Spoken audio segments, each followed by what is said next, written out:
This is a quick tutorial to show you how to nicely finish a curved hem using bias tape, and it just has a really nice clean finish even on a quite drastic curve. And if this is on like the hem of a skirt, it will also give it a nice weight to add stability to your garment. You're going to need a piece of fabric, and then I've just got some bias tape here. Now we're going to find the right side of our fabric. Our bias tape we're going to lay on top of the right side. We're going to open up the right hand side and just line that up with the edge and stitch here. And you can pin it here, but to be honest, as bias tape has that natural stretch, it's easier if you can actually just manipulate it on the machine to match the curve as you go around. So we're dropping our needle in right on the crease of the bias tape and just doing a couple of stitches. We're just using a standard stitch length on here. Now, as we go, we want to line up the edge of our bias tape with the raw edge of our fabric.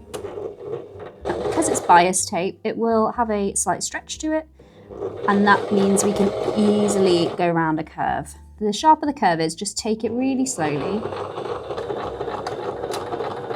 And once you've sewn that, we're just going to take that off and then we'll go to the iron. So once you've done your first seam with the bias tape, it'll look a little bit like this. So now what we're going to do is take our iron and we're just going to press the bias tape down towards the bottom hem. And then we're going to do some understitching, which will help everything stay smooth and roll over nicely. I've just put the needle in a couple of millimeters in, maybe about 1/8 of an inch in from the original seam line, and we're just going to do a couple of stitches. Now this is understitching, which helps to encourage the fabric to go the right direction and make everything nice and smooth when we turn it over. And you might need to lightly pull on the bias tape just to make sure it sits flat as you go around some steeper curves. Okay, and I'm just going to backstitch at the end, and that's our understitching done. Now, essentially the concept is we want our binding to fold over and then fold over again to sit like that. And so the right side is nice and clean with no visible binding. So we've done this understitch line, which will prevent the binding from slipping out and being visible from the right side. So this is where you can get your iron, fold it over slightly, and just give it a little press in half all the way around. So it's basically just wrapping the seam. And then if you want to, you can then roll again and give it another press.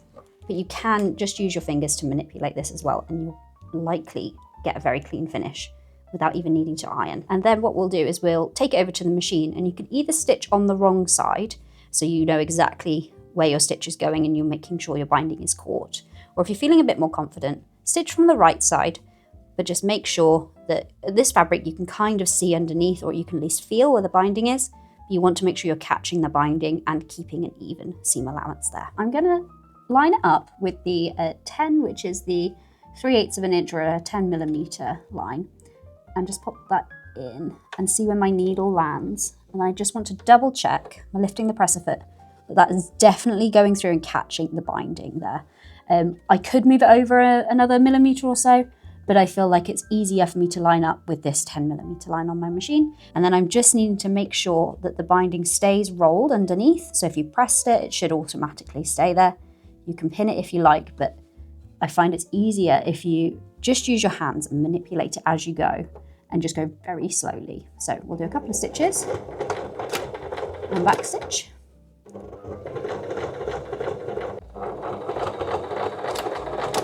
we'll just give that a nice press, and you have a nice clean stitch line all the way around the edge. And if this was matching your outer fabric on the top thread, then this seam would be almost invisible. And I've matched the bobbin thread to the binding here. So you can use a different thread in the top and the bottom, but it's a really nice clean finish. It's really stable and nothing's going to become unraveled, and it hides all your raw edges.